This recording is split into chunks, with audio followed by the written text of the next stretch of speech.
ખાણીપીણીના શોખીન સુરતીઓ રવિવારના દિવસે બહાર જવાનું પસંદ કરતા હોય છે, પરંતુ કેટલાક લોકોને બહારની મેજબાની લેવાની મજા સજામાં ફેરવાઈ ગઈ હતી। સુરતના અડાજણ વિસ્તારમાં રોયલ ટ્રેડ સેન્ટરમાં આવેલી જાણીતી હોટલમાં રવિવારે રાત્રે જમવા માટે ગયેલા પરિવારો લિફ્ટમાં ફસાઈ જતા જીવ અદ્ધર થઈ ગયા હતા।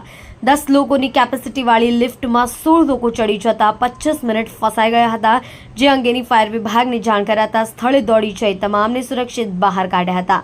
અડાજણ વિસ્તારમાં સ્ટાર બજારની સામે આવેલા રોયલ ટ્રેડ સેન્ટરની લિફ્ટમાં કેટલાક લોકો ફસાઈ ગયા હતા। રવિવારનો દિવસ હોવાથી કેટલાક લોકો લેવલ 5 નામની જાણીતી રેસ્ટોરન્ટમાં ડિનર કરવા માટે ગયા હતા।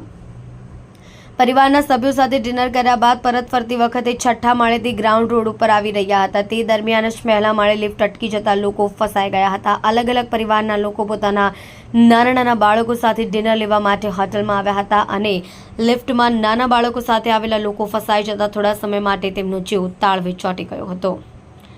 ફાયર ઓફિસર સંપત સથારે જણાવ્યું હતું કે હોટલમાંથી કોલ મળ્યો હતો, લિફ્ટમાં લોકો ફસાઈ ગયા છે। અમારી ટીમ ગણતરીની મિનિટોમાં ઘટના સ્થળે પહોંચી ગઈ હતી। જોયું તો લિફ્ટ પહેલા માળે અટકી હતી। અમારી ટીમે તાત્કાલિક પહેલા માળે લિફ્ટનો દરવાજો ખોલી તમામ લોકોને હેમખેમ બહાર કાઢ્યા હતા। મહિલાઓ અને નાના બાળકો ગભરાઈ ગયા હતા। ખાસ કરીને જ નાની વયના બાળકોને લઈને આવેલા માતા પિતા સ્વાભાવિક રીતે ડરી ગયા હતા। જો કે અમે એક પણ ક્ષણ ગુમાવ્યા વગર ઝડપથી તેમને બહાર કાઢ્યા હતા અને રેસ્ટોરન્ટમાં જમવા માટે આવ્યા હોવાનું જણાવ્યું હતું, જેમને પૂછતા અલગ અલગ પરિવારના હોવાની માહિતી મળી હતી।